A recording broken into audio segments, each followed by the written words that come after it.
Equally important is technology. When technology and research come together, the results are amazing. I'm going to show you some examples of those results here today. Again, looking at these 4 quadrants from left to right, we see that data we collect from the market, combined with the consumer understanding and behavior, give us a 3-dimensional view of our consumer. So what we can learn may surprise you. I know for myself, when we created the first cannabis consumer archetyping, we learned that health and wellness, and not quote unquote getting high, represents the major motivation of the cannabis consumer. And this is important to understand.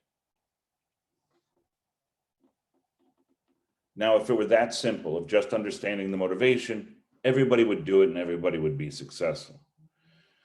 But we also have to remember that there is a missing part, right? And that is that all consumers are local, right? By gathering data and remembering the technology on the 4 quadrants we just talked about, we can also learn nuance and understanding. This data that you're looking at right now shows flower sales in the top and bottom states of the United States over this last year. And so what you're seeing is that every state is very different. Again, we're going to talk a lot today about consumers and consumption are local, and therefore, especially a market like Mexico that has been so anticipated and so exciting. It's going to be important that we learn from what the other markets have done, but we ensure that we do it locally. Go ahead. Now, there's not just the understanding of the different markets in the 30 states that will be in the Mexico market, 30 plus states that will be in the Mexico market, but there's nuance that technology and research bring. For example, during the first 6 months, the first true 6 months of the COVID crisis in the United States, we saw a 42% increase in the rate of consumption. And that's an exciting statistic. But moreover, we saw that that the average shopping cart of a consumer rose 32% or better. This means that they're not only consuming more, but they're spending more every single time they go to a dispensary. And the nuance in the market and the nuance of market forces like this are really important to understand. And again, as we strive for predictability, to understand how to activate and how to interact in a market as it matures. So we talked about the global market, all right? We've talked about the opportunity in Mexico. I've spoken briefly about research and technology partnering and even given examples of powerful data that we can glean from that. But let's talk more practical. Let's talk about how to interact with your local market and put this theory into practice.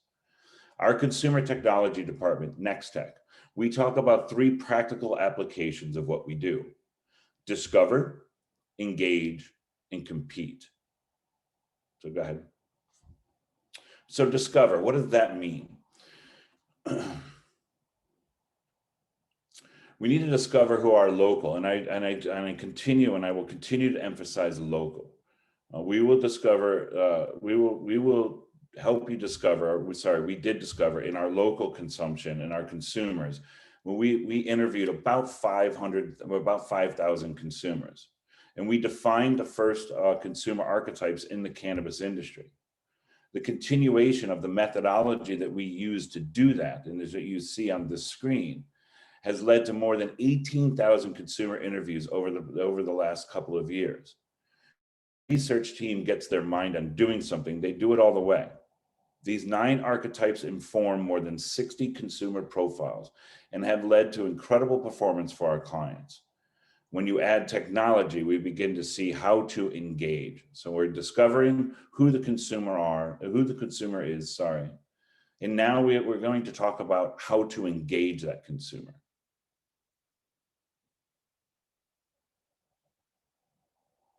Engage is exactly as it sounds, by combining the learning of our data collection and the understanding of our market research, in this case, the consumer archetypes I just discussed. It becomes very powerful. Yet simple actions become commonplace as a result. Engaging the consumers is a matter of understanding where they are so we can give them the right product at the right time in the right place. What you see on your left-hand side of this screen is what we call a consumer insights product. And that allows the local dispensaries and or web properties to understand the types of consumers that are coming to their property, either by foot with the dispensaries or by web traffic. And they will continually learn and evolve and continue to engage the consumer, again, at the right time with the right product in the right place. Well, understanding how to discover the consumer and know who the consumer is very important. Equally important is do all of that. Can you guys still hear me? Sorry, I'm getting a message on my screen. Okay, great. We do all of that so that we can compete and we can win. As operators in an industry, all of the research and all of the technology is for naught if we're not actually generating revenue, increasing our consumer reach, and understanding what's going on in the market around this. What you see on your screen here is a small snippet of what we call an Mso report. And so multi-state operators in the United States have dispensaries in many different states, in retail locations in many different states. And remember, I talked about earlier that all consumption and therefore all consumers are local. So understanding how your audiences are interacting, who your audiences are, how they're interacting with your retail location or the products or services that you're providing, and most importantly, how that is relative to the competitors in that same market. We are able to bring foot traffic, consumption, shopping carts, and audience preferences into very clear view for our clients. And for the retailers in these markets. And this is something as Mexico activates over this next year and a half, it's going to be really important that we put in place not only the research, but the technology infrastructure, the data collection, and the professional vetting of that data and normalization of that data that will give this competitive research legs and will ensure that the operators are successful.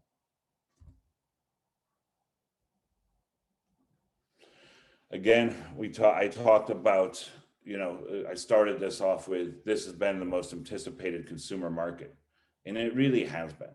North of the border, so for the last 2 years, we have waited almost every quarter as we saw announcements come from Mexico about what may happen and when legalization may finally pass. And the excitement from the investors, the excitement from legislators, the excitement from the rest of the world is real and palatable.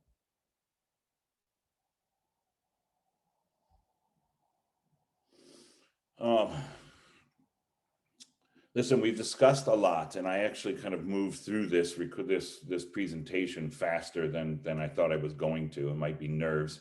I haven't done a convention in some time now since COVID. But I did not start the conversation off with who New Frontier Data was, and I did that deliberately so that we could talk more about Mexico and more about your local consumer and how important it is to understand all of the different dynamics of that consumer. But I wouldn't be doing my job if I didn't talk a little bit about who New Frontier Data is. The most anticipated market, is finally here. And I'm sorry, it sounds a little cheesy, but the most trusted global research firm is also here. We have been doing this for 7 years. I hope I'm not embarrassing John or Giada now as I'm saying this, but New Frontier Data has been the premier data analytics and technology firm for the last 7 years. Our mission really is to inform, to raise the professionalism and ensure that vetted data, operators, investors, researchers, legislators, they all operate from vetted, normalized data that the entire market can understand. Don't worry, Gary. You don't look nervous at all, and you might just do that as a formality, but we do know who New Frontier Data is, the #1 analytics data researcher, gatherer, and interpreter of this information. So they know you. Don't worry about that. I appreciate that. Gary, there's one question that rises when we see all this data about consumers and consumer needs, wants, and is when you gather this data from legal markets, it seems easier.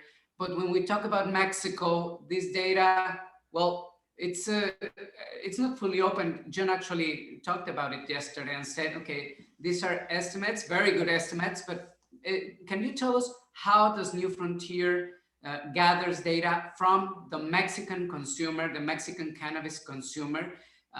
What's the process? How do you go through the streets asking for this info, or how do you measure an irregular market behavior? Absolutely. So I will caveat what I'm about to say, as this question was definitely better for John than for me. However, I do understand how we do it, and we can follow up with a much more detailed answer than what I'm about to give. Okay. So over the last 7 years, New Frontier Data has built more than almost 100 global financial models, consumption models, population models, income models, sentimentality models, and all of that data gathering and data analysis is then modeled across different markets. We have worked with and studied many Latin American markets. We have the experience of having modeled more than 40 individual markets in the United States. While the United States, obviously, as you know, is one big country, every single market operates on its own. And every time we do that, we learn a little bit more. So when we apply our modeling algorithms and our modeling, sorry, I just lost the, our construct of the mathematical construct of our modeling to a market like Mexico, there are a laundry list of assumptions. And so this is just a model. And what we will strive to do, working with your group and other groups, with both operators as well as hopefully the Mexican government and legislators in the 33 states, we will try to provide a standardized way to start collecting that data.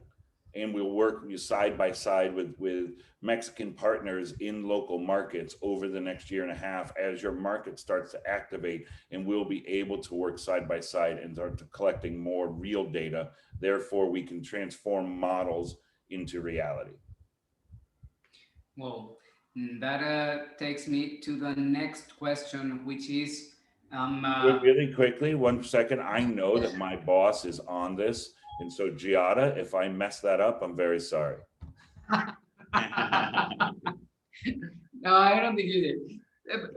The next question would be, is New Frontier already working with some of the branches of Mexican government, or are you in talks? I don't know if you can talk about this, but are you already gathering or given this first steps of gathering this info in the Mexican market? So if I can invite my colleague, Yonyo Alvarado, to join us now, sure. I would really appreciate that. Yonyo, if you can jump in. Hello, everyone. Yonyo. Everybody, this is Yonyo Alvarado, and he leads all of our Latin American efforts and has been for the last 3 to 4 years, very instrumental in making the relationships we have not only in Mexico, but south of Mexico as well. So Yonyo, can you take that question for me, please? Yeah, sure. Thank you. Thank you, Ricardo. Thank you, Roberto, for having us. It's a pleasure to be here. Yes, I mean we always try to work with governments. As far as you know, in Mexico, we have good relations with government entities to really participate that to provide the data that they need for them to regulate. We'll be able to work with a lot of associations and a lot of government entities as far as in Latin America, and yes, I mean I think we're very proud of that as well. That's great. And how does the Mexican market? I mean, the not the consumers, but rather the businesses, the corporations. How can they access all this data that New Frontier generates? Is there? I mean, there's the web page, and there's these hundreds, literally hundreds of papers and talks like these ones that you give. But is there a way to benefit more thoroughly of this information? How would a big corporation, a Mexican corporation that wants to benefit from this data gathering and interpreting can reach New Frontier or the services of New Frontier from this angle? So sure, we have a SaaS platform which is called Equio, and Equio is our repository of all things that we've done over the last 7 years.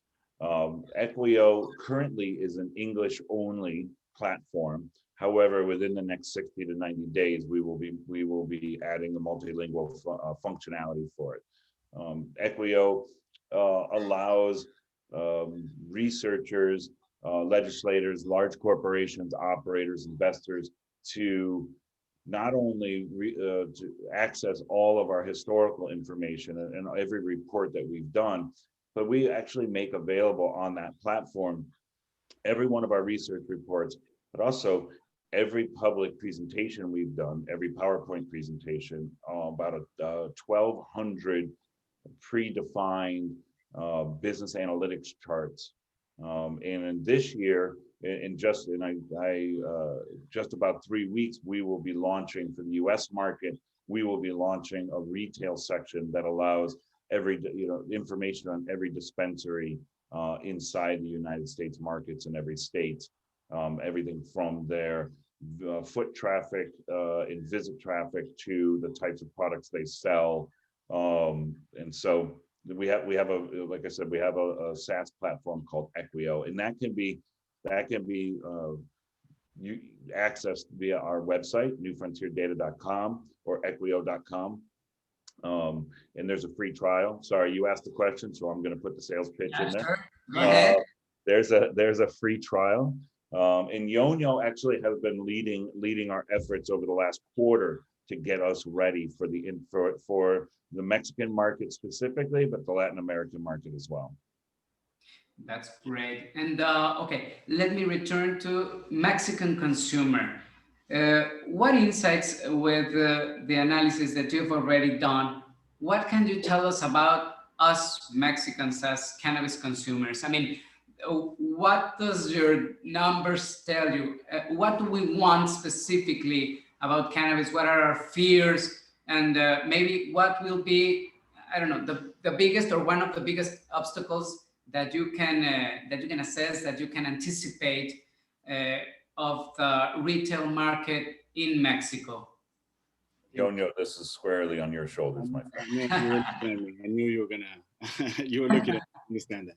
So first of all, I think that to answer that question, I think that we need to understand all the accomplishment that has been happening so far. I mean, I think in the evolution of the market has grown exponentially in the last 6 to 7 years since Uruguay legalized. And I think there's been a lot of things as far as evolving. We've seen a lot of the Uruguayan country to legalize. We've seen Canada. We've seen Europe evolving. We've seen Brazil now being part of the thing. Canada also legalized. So we've seen a lot of things happening. And I think the big difference between then and now, I think it would be mostly knowledge, right? I think we have a lot more knowledge and data that we didn't have back then, right? So I think Mexico is in a great position right now to dictate what works and what doesn't, right? First of all, I think it's a really good opportunity for Mexico to look at other countries like Canada and perhaps, Colombia and Colorado, other states, and to really understand things that countries that were not able to do before. So I think there's a really, really good opportunity for Mexico. And I think we're going to learn a lot from them because we're going to be able to collect data from Mexico because we've never seen such a big market, such a big country to be in adult use. And I think you guys are going to be the pioneers in this end as a heavyweight contender. And there's a lot of things as far as to the challenges that I see and that I'm most concerned, I have to say, is I've seen a lot of, I encourage people to always collect as much data as possible so that way you can make wiser and better decisions, right? And also, I think to understand the problem of time, right? I think, to understand demand. Look what happened to Colombia, for example. I think this is a really good example. I think Colombia was put in a position that they didn't do their homework, some companies, and to understand the data behind it and the demand. And I think that really a lot of small companies were not able to withhold the whole time it takes for something to grow, right? The demand grows, but it's steady but slow, right? And we need to understand that it takes time to educate. It takes time to educate doctors, patients, consumers, to the consumer to adapt. Everything is a process, and we've seen in the regulation, for example, in Mexico, it took some time, but we need to learn from that because people need to understand that even though there's a great opportunity and it's great to place yourself ahead, but it's a long race, and people need to understand that because at the long run, you need to have enough fuel, from my perspective, to last all the way and to really plan ahead and collect as much data and think ahead because things tend to slow down a bit. I think that's one of the challenges that the Mexico, I wouldn't like to see that from Mexico to have the same experience that Colombia went through, for example. That's a great answer. And what can we expect for Mexico in terms of growth? Let's take a leap of faith here and anticipate that our Mexican government will give us. There is something else. Colombia is just about medical, right? But Mexico is going to open fully. So that's something that we had to take in mind. What are your perspectives on that? Regarding what the comment I just made about that, I mean, obviously, you're going to have a much bigger opportunity than Colombia had. Obviously, Colombia, the problem is Latin America has a lot of bureaucracies and a lot of, there's a different kind of system, right? Colombia is actually trying to export the flower and try to grow, but I think that the whole process, it takes a lot of time and people did not plan ahead of that. And I think that obviously having a medical and an adult market, plus your location is perfect. I mean, you're next to one of the biggest consumers next to you guys, and you will also, I think, you will put some pressure into also the current administration, right? Because now the United States is probably going to be surrounded by two countries that are legalized.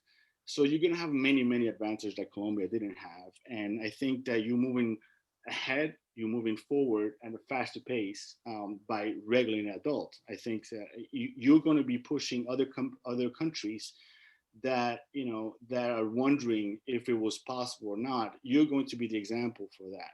And if Mexico can do it based on all the challenges that you have, then all the countries are going to say, well, we can do it as well. I think it's a really good example. I think an important thing to remember is what Yonio pointed out, which listen, these things take some time, right? We've seen in the United States, on election night, state goes legal, everybody goes crazy, everybody's happy, but people run into the market, they start investing in the market, and it takes, in the United States, we have seen, it takes 18 months, at sometimes in order for one small state. You have an enormous country with 33 states that are going to have to, the investors and the operators are going to have to, as Yonio said, have enough horsepower, or what he's talking about is cash, have enough investment in order to get through that part of the process. Your questions about specifically concerns within Mexico, I don't know, one, that we can answer that as directly as you may want right now, because the Mexican market literally opened a few days ago. And so now, you know, our partnership, as well as partnerships with other companies, and, you know, there's different pillars of this industry that, you know, legal, financial, retail, infrastructural, you know, agricultural, all of these pillars need to start to come together and understand each other as a market. But then all of those pillars also have to be understood by the governments. And so we have to take a little bit of time and understand that this is going to be, it's not going to be a gold rush in the next 12 months. Once it opens, and as long as it opens, Giada always talk to us. We have the Intercanada Alliance that we've gone to multiple countries and talked about how to open a marketplace. And one of the things that Giada and John always talk about is what is the motivation of that local market, right? So if you don't mind, I'm going to ask you a question. And so, you know, outside of Mexico, we believe that the motivation is to eradicate the illicit market. Right. And if that is reasonably true, then I would say so let me ask you that first. Is that true? That's a question. And we've actually, from Logic, we've actually answered it not more than 2 or 3 weeks before this meeting, this conference. And our opinion is that it's not really that the main concern about our government. It sure does is a selling argument. It's yeah, a page. It feels more like a political. It's a marketing argument. Yeah, it could be. Yeah, it feels more like a political agenda that reaches us, in my personal opinion, in the best timing. Because if that happens 2 years ago, we could have what happened in Colombia, which I think it's really valuable, is something that Mexico has to focus really well, because there are so many lessons of things that, I don't know, a lot of enthusiastic, it was kind of a bubble. And I think right now the industry is a little bit more mature to take this opportunity, and investors and worldwide companies, I think they have more arguments right now to take this in a better way. And it's just a feeling that I have, but I feel it's perfect time for Mexico. And maybe the United States is going to legalize federally too in next 2 years. So if we are one step ahead and we are kind of figure out things, I think next 5 years for Mexico is going to be huge. Yeah, and I think you saw in one of my slides, and I definitely saw yesterday in John's presentation, that, you know, even our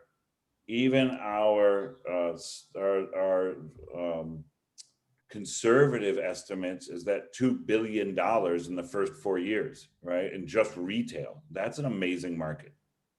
Yes, I mean, that specific number, 2,000 million,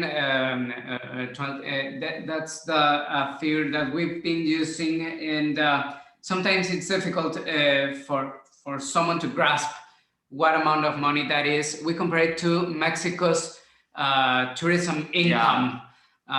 Mexico's tourism income from 2014 till 2019.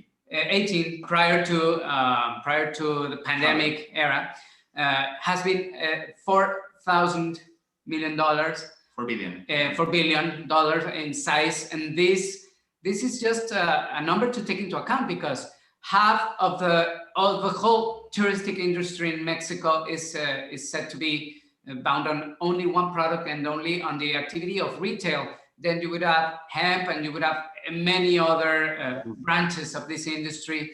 Let me ask you something. Would it be okay if we went from the consumer to for example, the industrial part or the industrial activities regarding, for example, hemp and the industrial uses. I think it would be wonderful, although I believe and humbly believe that you would be underserved by asking me those questions. And this is, you know, I'm not being too modest. This would be, you know, our research team. Our research team this is what they live and breathe, and so I wouldn't want to speculate and somehow misinform. It's okay. Understandable. And but we believe that's one of the main Jonyo, I'm sorry, really quickly, let me ask you, because Jonyo is also, because he's been in this market are these areas that you think that you might be able to answer, or that we? On the general level, I think we can give a point of view, and maybe we can. Please. Yes, that's right, Jonyo. We don't What run we away from would town. like to know, for example, is what does New Frontier see in regards of, for example, the medical market? That's a very well-studied market for you, especially in the US and other countries. And how does that market compare, for example, to the size of the industrial activities of cannabis, hemp industries, and other materials that are not specifically medical and are adult use? What's the comparison between size markets regarding that? I should have run away from it. No, I'm kidding. Yes, the question is, I think that there's two completely different things. As far as the medical market in Latin America has been slow and steady, right? It hasn't been evolved that much. We understand it's more of a CBD world, right? We haven't seen much of the THC, for example, in the medical market. So I think that it's very, very limited and small. I think in Latin America, we tend to do things, because I'm Latin as well, and I think that we tend to do things steps, but slow steps, right? We've seen what happened in Brazil, for example. Great opportunities, but the restriction of the regulations makes it very hard for people to participate, right, in such industries. Now we see more movement. We've seen Colombia, actually, for me, Colombia is actually the best steady market so far in the medical market, right? Because you're allowed to do products. You can actually sell products in pharmacies as magistrate preparations, right? But usually the most, I think that the Latin American market is really based on imports. It's not really based on production yet. I think it still has to evolve more into that area. So it's really hard to determine on what the outcome will be. For now, it's really, really slow. And I think, again, that whatever happens in Mexico will help the industry as a whole. It will help not only Mexico, it will help Latin America to evolve and grow on that end. And as far as hemp, it's still very slow. It's hard to say because, for example, now we have Ecuador, which is joined now. There's only a couple of countries that actually have hemp regulated. I think Mexico will have an advantage, a huge advantage. We've seen some exports from Uruguay to Switzerland, so there's actually been some movement on that front. Also, medical flower, which also went to Europe from Portugal and Germany. So we've seen some movement. There's growing, but in my opinion, it's a very slow growing, and I think we still have to take more steps towards improving regulation and making things easier, right? I think, and there's still a little of that fear, but I think it's going to be a chain reactions. Mexico is going to be, for me, is always been the one to show we can do it, and I think it will give you Mexico a great advantage as far as production of hemp, to compete, because right now the only country that can actually export, for example, if we're talking about exports, it's really Uruguay, right? And Ecuador is joining the team, and things are moving, but very slowly. That's all I can say in reality. In your opinion, you said, well, we have to be patient, and this is a long run. How long is how many years do you think is going to take to have some maturity in this industry in this country? It's hard to predict. I mean, to be honest, I don't want to give an exact number, but I will expect at least a year to things to see something. Like I said, I recommend people to participate early on, but be wise, be understanding. Don't listen to the media and the expectations. Be realistic, collect as much data as you can, and understand the demand, right? You cannot have more production than demand. I mean, the demand is really flexible. I mean, it's variable, right? A lot of factors can change the demand, right? Regulation itself, we've seen it in Europe, regulation, even in the US, right? Regulation with the novel food could have some impact. So we have to be prepared. Companies have to be prepared to at least handle a certain period of time, a year or more. You know, it's hard really to tell how fast things will develop. We have to consider what other countries did, but Mexico is Mexico, right? And we looked at the regulation. It took so long to do, so it's really hard to predict exactly. But I will really tell people to think ahead of time and be prepared, because the big companies were not going to have the impact. I think big companies have the revenue to really sustain that, and it's not going to be a problem for them. But we're talking about small companies. We're really worried about those entrepreneurs that want to participate in the market, want to be there, and want to, you know, are looking for funds. And those are the ones that really have to establish a really well business plan for the long run. Gary, there's a saying in the cannabis industry that states, start low, go slow. Would that be a phrase that maybe New Frontier or any of you would endorse as a good advice in this industry? You've already told us, be patient, at least a year. What about the starting point of these local businesses that want to, they're eager, they're excited about the legalization, but at the same time, they want to sell their homes and get into business. You already told us, wait, be patient, but start low, go slow. Does that make sense? True story. I agree. I think that the correct phrase is, you know, Rome wasn't built in one day, right? I think it takes time to do things. But like I said, I'm not saying not to participate. I think to be wise, to understand what other people made mistakes.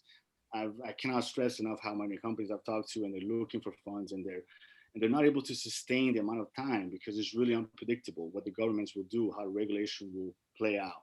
So the only thing I advise is really to collect data and be ahead of the curve and plan ahead of time. And I will build on that. I think that's an absolute correct assessment. I think that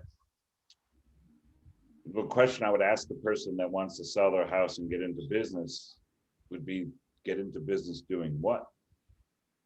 Right? Yes. The market, right? The legislator has, the government has made it legal, but the government hasn't told us what's legal. How is it legal? Where we're gonna, what can we make? How can we distribute? What can we grow? What can't we grow?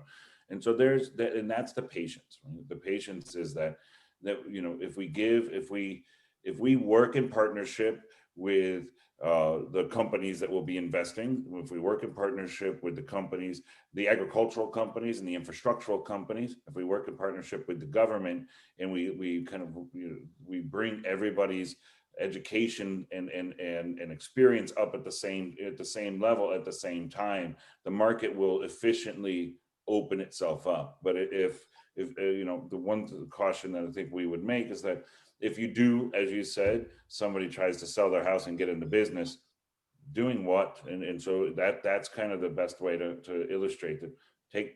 We have to take a breath. It's been, what, 7 days? And so we've got hundreds of years from now that we have to be planning for. So yeah, go low and go slow is, it feels like that's not an intuitive statement in a market that's about to explode. But also, and lastly, the market will also move at its speed, and it will feel, once it gets going, it will feel very fast. We in the cannabis industry in the US as well as throughout the world, every day is something different, right? And there are so many different markets, and there are so many different things that we interact with, and so the market will move us very, very quickly. But let's give the government a minute to figure out how to start that market. it seems like some Latin American countries like Colombia, or most of them, they think, or their main thought is about do the primary stuff. They start growing and sell it to the world. But maybe the world is not ready yet, and also everybody is having the same strategy. But at the same time, you have a commoditization you have a commoditization there. So Mexico has to think differently, or in the long run, be a grower is going to be the best strategy for Mexico. I don't know if I'm being understandable on that. So I think one of the, if I understand your question is, is agricultural and the export of that biomass going to be kind of the cornerstone of the market? Yeah. I would really, I think if you're willing to say so, I think John would have an opinion on that, and I think we believe that exportation is probably going to be a very large portion of your market. But I do think what you said earlier, the world may not be ready for that, right? Your biggest trading partner is not ready for that. The European states are not ready for that yet. And so, Yonyo, if you have anything to add to that. Yeah, I agree with you, Gary. I mean, as far as exports, I will focus, that's exactly what Colombia did, right? Not to criticize Colombia. Colombia have done amazing things, and they moved so much further than a lot of countries. But one of the mistakes is they really focus internationally, right? And you have to look at the national market as well, right? You have a huge market, right? You have 2 million to 3 million consumers. You have a lot of, I haven't seen the prevalence numbers, but you have to really focus on that. And don't neglect it, perhaps, because really people want to focus on how we're gonna Germany. Everything is Germany, right? And it's saturated. I mean, there's people. I mean, countries, even Israel right now, has its own production. Canada is also already self-supplied. So really have to understand that you want to supply markets. You have to stay in compliance. You have to look at regulation. How would that limit your export? And you have to look at it from perspective also, just in case, always to focus internally. I think you have a huge market opportunity to really focus internally. And then definitely you're going to be able to compete with countries like Uruguay, and they made $7 million in since exporting. So there's money, there's revenue there. There's competition now. I mean, so you have an advantage because of your geographic location, for logistics. But you have to take advantage of what is given. Right now, you have no competition with Colombia, for example, as exports, as the flower.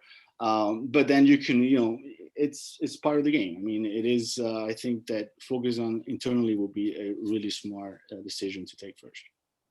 I think that's a great piece of advice. Focus internally. Well, all that this session has given us, Gary, Yonyo, this has been, as expected, a truly enlightening and insightful session. And on behalf of more than 180 participants, plus the ones that will see you on the record, we thank you for your time, and please consider Mexico your home.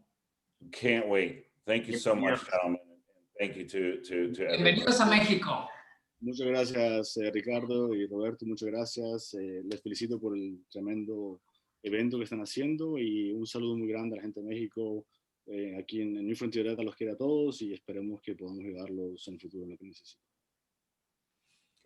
I said something bad about Gary. What he said. Well, Thank okay, you. you sure what he said? Okay, well, we'll take now. Thank you. Thank you. It's been an honor. guys, thank you so much.